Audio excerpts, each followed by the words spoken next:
Hello dearies, welcome to the Craft Kitchen. My name is Tina, I'm from Germany and I love paper crafts, especially junk journaling.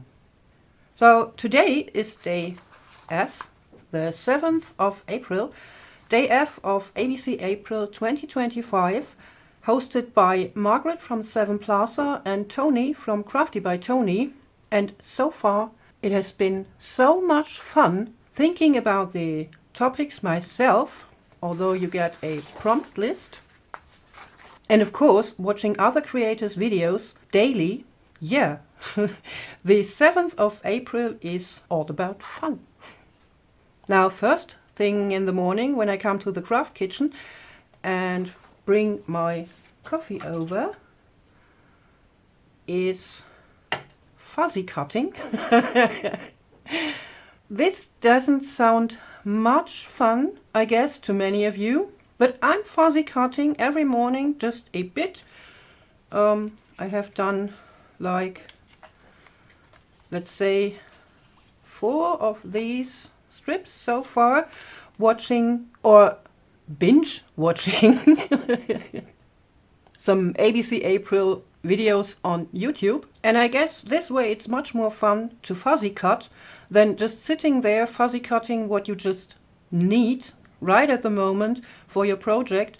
So you'll have some of those boxes maybe, or maybe a drawer full of fuzzy cuts.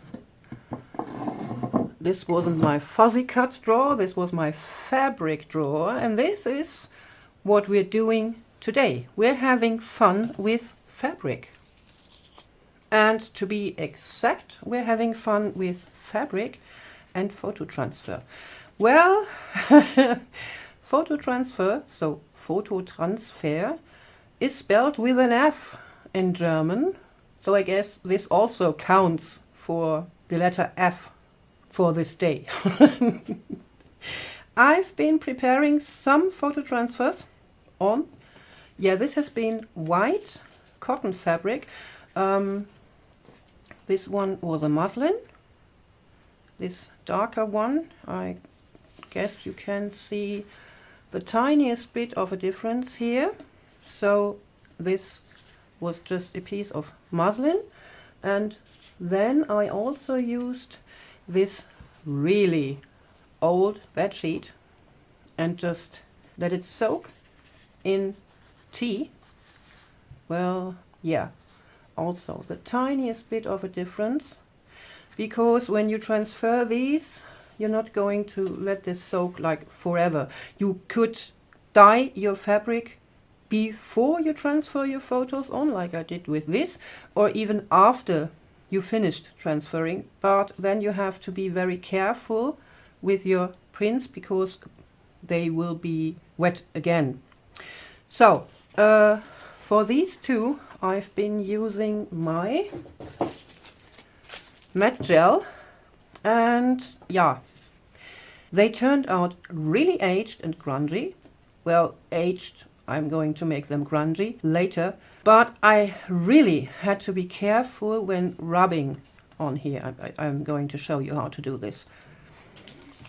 For this I've been using Mod Podge, matte Mod Podge, simply because, first of all, I have to use it up. I don't like to use it as a collage or sealing medium anymore, because when it's dry it's still a bit tacky and you would have to seal it with maybe a fixative. So yeah, for collaging and decoupage and sealing I'm using this matte gel. But when I've been using both of them on inkjet printed paper, not photo paper, just plain copy paper, a bit heavier than copy paper, this matte gel didn't dissolve the inkjet prints, but this one did. It just changed the colors of my print. So I guess the main difference is that in the Mod Podge there's sort of a chemical solution that dissolves the ink on the print way better, and because it is a sealer, it also kind of like seals your print. All these three are printed with a laser printer. So today I'm going to be showing you how to do this with Mod Podge, because I guess most of you will have the Mod Podge. Well, I've been seeing people, creators, doing this with collage, distress collage medium and other acrylic mediums. I guess it's just this one that doesn't work. I have no idea, so yeah, I found out Mod Podge works really well. Now you're going to need, of course, your pictures and your fabric. I've chosen a white piece and again one coffee dyed, and on this white piece there's a woven edge and here is a sewn edge, and I left both because I guess, no, I know, this just adds to the texture. Then I have my glue brush. You're going to need tweezers. I have a brayer to press on the picture. You could also use a bone folder for this, or maybe with this I would be very careful, a plastic card like an old credit card. Yeah, something that has a dull edge, a wider dull edge, just like a bone folder. Maybe you do have a ruler with an edge like this. Then I do have, of course, my Mod Podge and a glass of water for my glue brush. And then I've prepared a coffee bath for my prints, because you will need water, or like I'm using here, coffee, to soak your pictures after they are dry. So you're not going to glue them on and just dump them into your liquid. No, you will have to dry them first. I don't have a drying tool here at my desk because I'm actually using heavy machinery like you would use in your workshop, and because it's this big, I'm going to dry my pictures at the other workstation. So yeah, you could use your heat tool for this. Would be best, of course. You also could use a hairdryer, but this would take like forever. Of course, you can just let it dry on its own. But yeah, Mod Podge dries relatively quick, but the fabric takes forever to dry. So yeah, when you let this air dry, I guess you will have to wait for at least 3 hours, depends on the temperature. So enough talking, it's time to have fun. So first I'm going to be using this one. I fuzzy cut it all around here.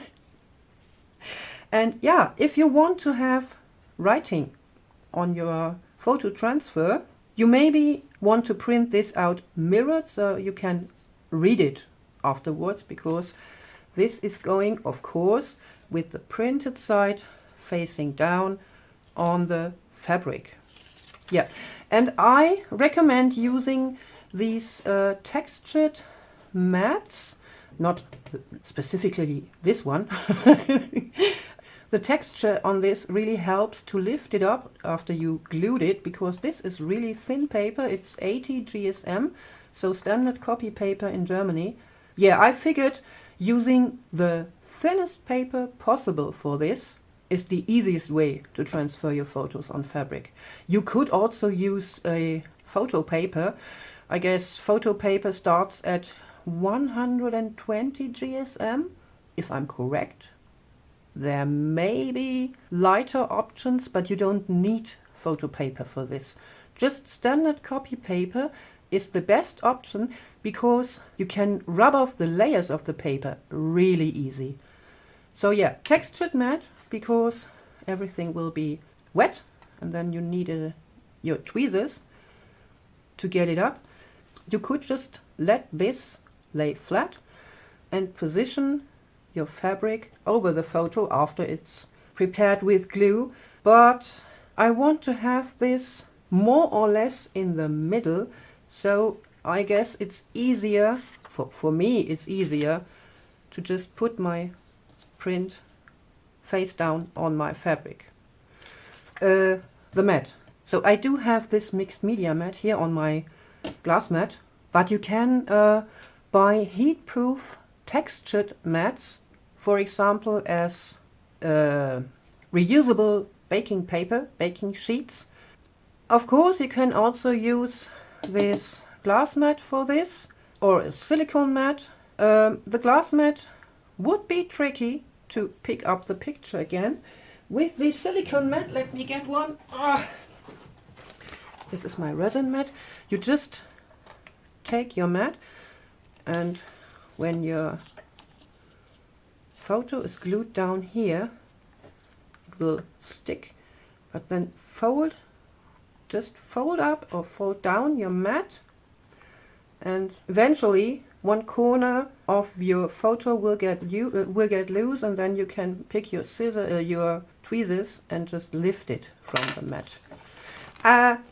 I wouldn't use paper underneath because this is really thin paper, and not coated paper, of course.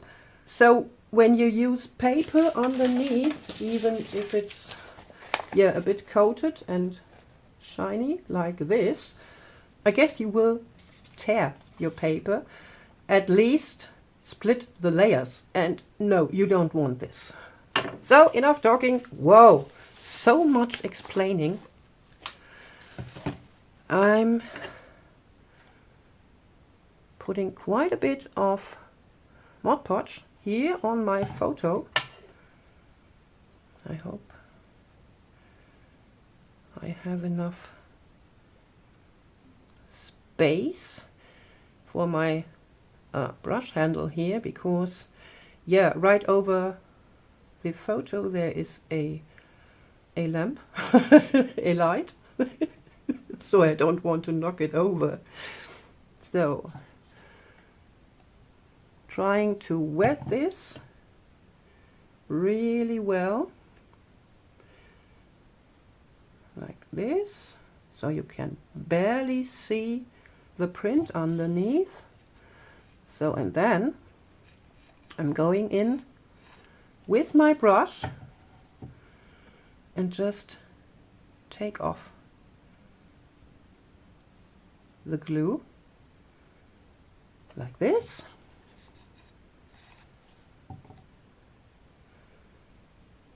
Trying to not have too much wiggling here. So you still can see the Mod Podge, of course, but it's not that much anymore. Which side did I use? Wah!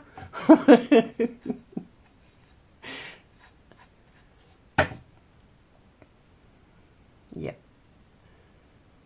So, and now, like I told you, you could actually just use your fabric and place it over here.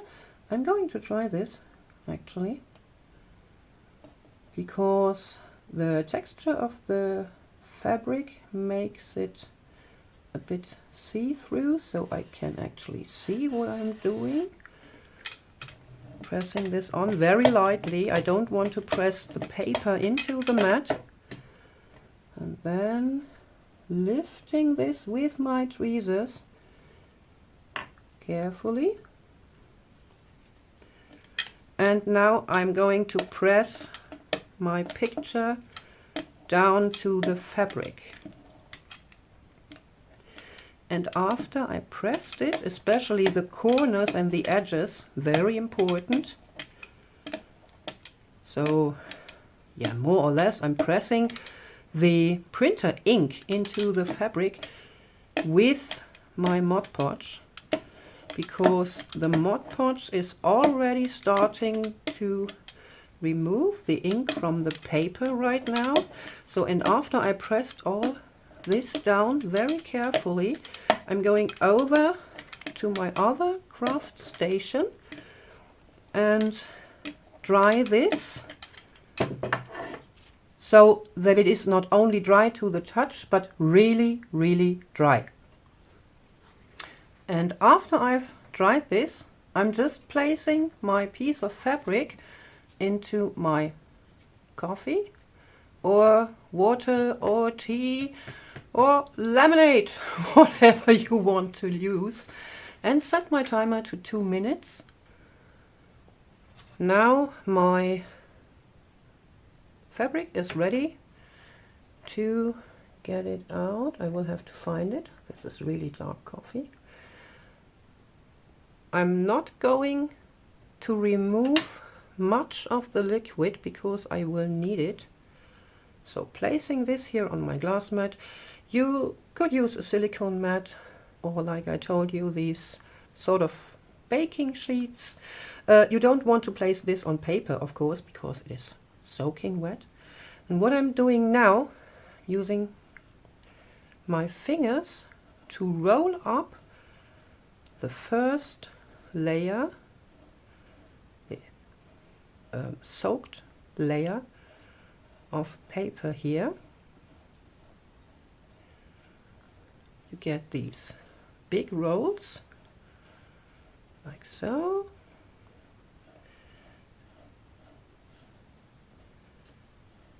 And then first I'm going to remove those so I don't rub them over and over my picture. Come on! I do have some cut pieces of kitchen paper towel always here at my desk for tasks like this. And I'm not going to throw this away because, as you can see, it takes on the coffee color.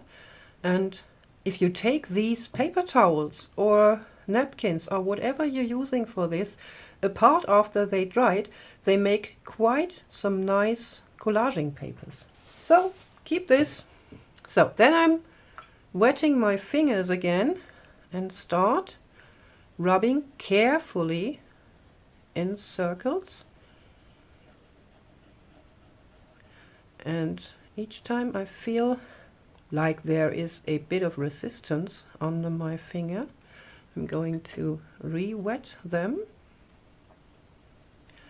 and keep rubbing. You could also do this from top to bottom, but I like to do it in circles, so I just work on small spaces here, and again removing these paper rolls carefully. This makes actually a bit of a mess because of the paper, of course, but it's really, really fun and it's quite easy. Well, I guess what you also could do is, instead of just dry this with a heat gun, you could just iron your fabric. So iron the dye onto the fabric. I didn't try this yet. So if you rub harder, maybe you get lucky.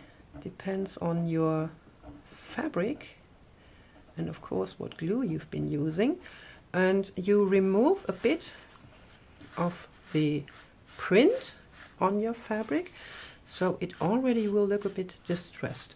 I mean, let me take one out. These look really distressed because I've been using, I guess, the wrong medium for this. Well, it's not the wrong medium, it's just you will have a different result, right? Again, so I do this as long as I think that there's still a bit of paper on my print. Just rubbing in circles and removing the paper, so as much as possible of the paper. I'm trying not to rub off, or not rub off much of my picture, especially not the face or the important parts of the picture, because this is really what I want to keep on here, right? And I'd say this takes you about 10 minutes for the size of this picture, maybe 15.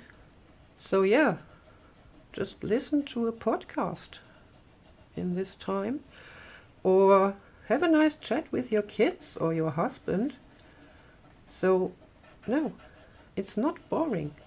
It's really something you can do while talking or listening. You don't have to concentrate too much. Well, you have to be careful, of course. But yeah, other than this, you don't have to really think. Oh, I guess I glued this on like perfectly. Oh, yeah, I got it. I can't distress it much while rubbing harder, trying to distress this as good as I can. So, and then this, of course, has to dry. After you think you removed all of the paper, or yeah, at least most of the paper, like this.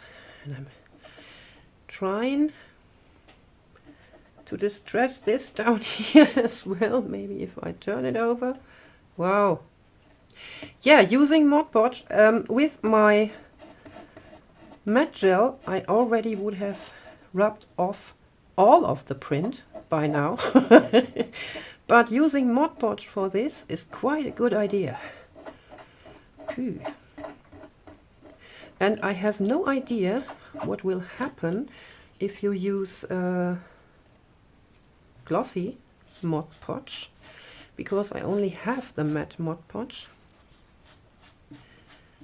Oh yeah, this looks quite nice. So I'm going to dry this.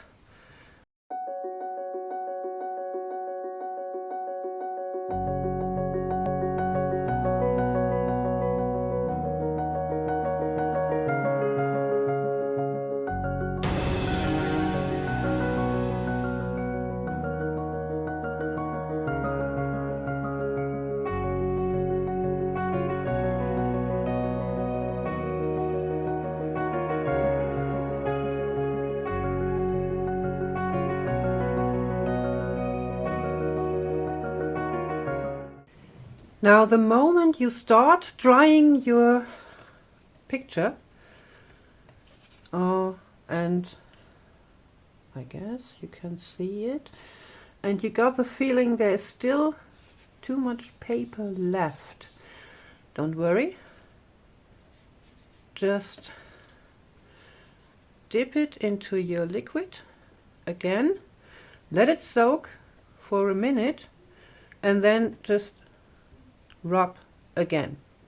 You can even make this again and again when your picture is dry already.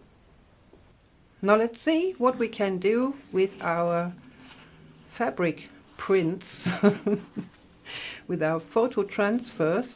So I added a bit more coffee here to get this nice dark edge where the coffee dried, and also took out one of my first experiments with matte gel. And yeah, this was tea dyed while dissolving the paper, and I also added some coffee. In this case it was 2 layers, because when you add coffee to coffee you get this dark edge here like this, but sadly this doesn't happen when you add tea to tea. Well, maybe it would happen too if I made really strong tea for dyeing my papers and fabrics. And what I also want to do is add a bit more color to some of them. For this I'm using Speckled Egg Spray Stain. I guess with Distress Oxide you'd get a even more distressed effect. So a bit of the spray stain and a lot of water here because I don't want this to be too colorful.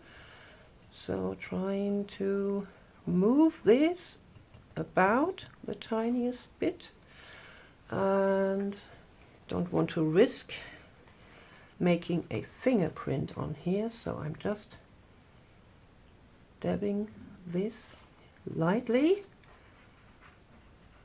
like so. So I really do have just the faintest bit of blue here, just to get a bit more interest, but not a different color like this. So it's grayish blue. And if you don't have these, maybe we're going to try and use, yeah, the oxide. I will have to use, let me see, iced spruce. So, adding a bit of ink here on my mixed media mat. Maybe I want to mix this with pistachio. Come out. So I do have a grayish blue, grayish greenish blue, adding water and just mixing both. Oh yeah, this looks really nice. So let's see, because this is oxide, it should show up on top of this. Move this around the tiniest bit. Only dabbing, because when I press, I think I will get a really strange texture.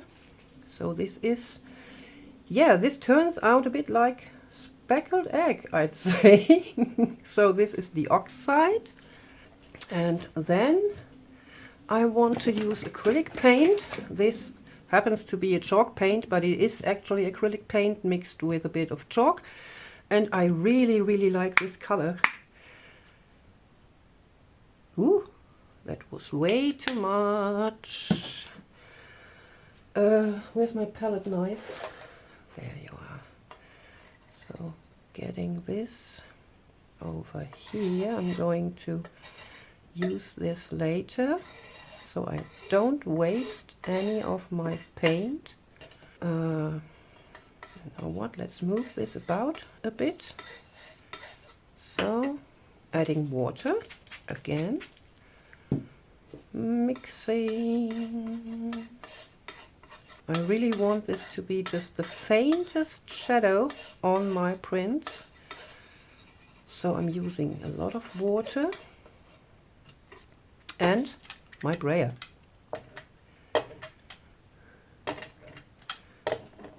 Let's see, I don't want that much. And you know what, I'm going to be using these funny boys here. Just go over this, like so.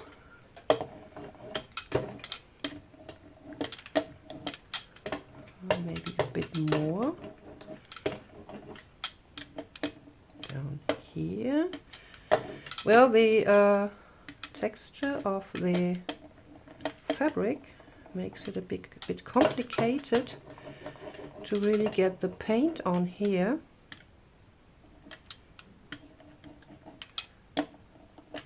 But we'll get there. Again, a nice bluish gray color. So, trying to mop up a bit too. So I do have these speckles here and also down here. like this. You know what? I'm gonna be using the same paint because I have a lot of it here on the edge.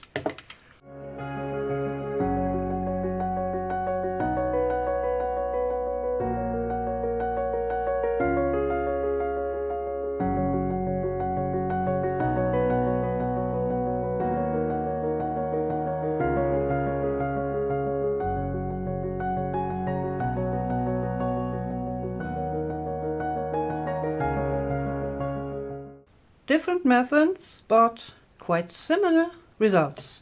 So this one turned out just great.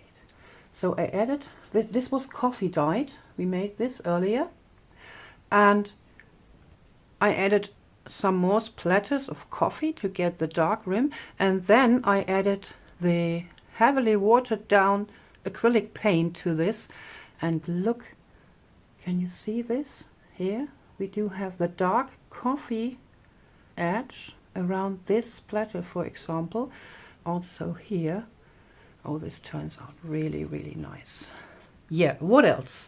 I guess I want to spray some coffee on top of this one as well, because I think it's quite bright at the moment. Let me see. Oh, let me get my journal. Well, no, I guess that's too bright. This will do, but I want to give this a bit more color. So I'm going to spray this with coffee and dry it. And then I want to add some black paint splatters as well as golden paint. Do you see this edge here? Oh, it's so beautiful. It actually looks like it has been in an album on the attic for the last 60 years and been rain on and whatnot. And remember, you only achieve like this effect when you have one layer of coffee, one dry layer of coffee, and then add more coffee to this. You might want to add quite a lot of coffee to the second layer and not remove any puddles, just dry them, maybe with a heat gun or on the oven or the radiator, so you get these edge effects. I want to add some splatters here, and for this I will need something to secure the rest of my desk. Oh, I know. I'm gonna be using my sort of mopping paper for this. I really like this. So I do have here a jar with heavily watered down acrylic paint, black acrylic paint. And I just want to add some black splatters here and there. Maybe not on your beard.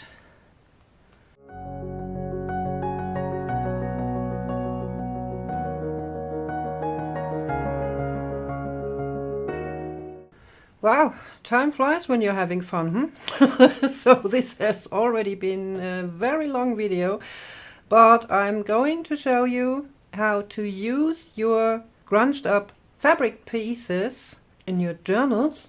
And for this, I'm going to mount my picture on piece of this paper I've been using for quite some time to protect my surface when working with acrylic paints and gesso and whatnot. So I'm going to be using a piece of this sheet, and I do have file folders. I bet Margreth is going to be using file folders for the F video as well. It's Monday, I guess, it's her turn. So this cardstock here is actually really good craft material and cheaper than buying craft stock most of the time. I do have quite a stash of those. These are just 3 sheets. My son, he's 15 years old now, so he's in 10th grade. He still has 3 years to go. And as you can see, yeah, these in a teenager's backpack, yeah, he has to exchange them like every 6 months. So until he is 18 years old, I will be provided with a stash of file folders for lifetime, I guess. So this time I'm going to be using the black cardstock. And let's see. This is quite a big piece. Do I want this down? No. There.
So we have gone from this to this using all sorts of stuff.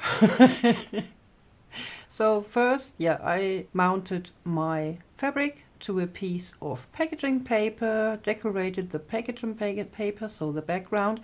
I decorated the picture, the fabric itself. Here we have an eyelet. I just put this eyelet into the fabric and the packaging below and left this open so I could attach this with a chain, a piece of old jewelry, and yeah, these I made yesterday. Let me see if I can show you. These are just printed labels, maybe like this. Yeah, these are printed labels I covered with UV resin. This was so much fun. I got a UV resin lamp and resin as a gift from my soul sister, as a surprise gift. This is just great, so I can make my own dangles, sturdy dangles. Yeah, of course you could use, for example, glossy accents for this, but in the end, glossy accents are really, really expensive. So yeah, I like the UV resin solution very much. Then I've sewn on a button. And on the back, yeah, this tape here is medical tape painted with alcohol ink, and I wasn't aware that the heat embossing powder sticks to alcohol ink, no matter how old. I guess I made these tape strips, don't know, 4 weeks ago, and still the embossing powder stuck to it, but yeah, I guess I could rescue it. This is an old post stamp, then a copy of an old advertisement, just attached here with a rusty paper clip, like so, and I made this fold so that it looks like it has been folded over for a while. Oh, I forgot to ink this side. Let me do this right now.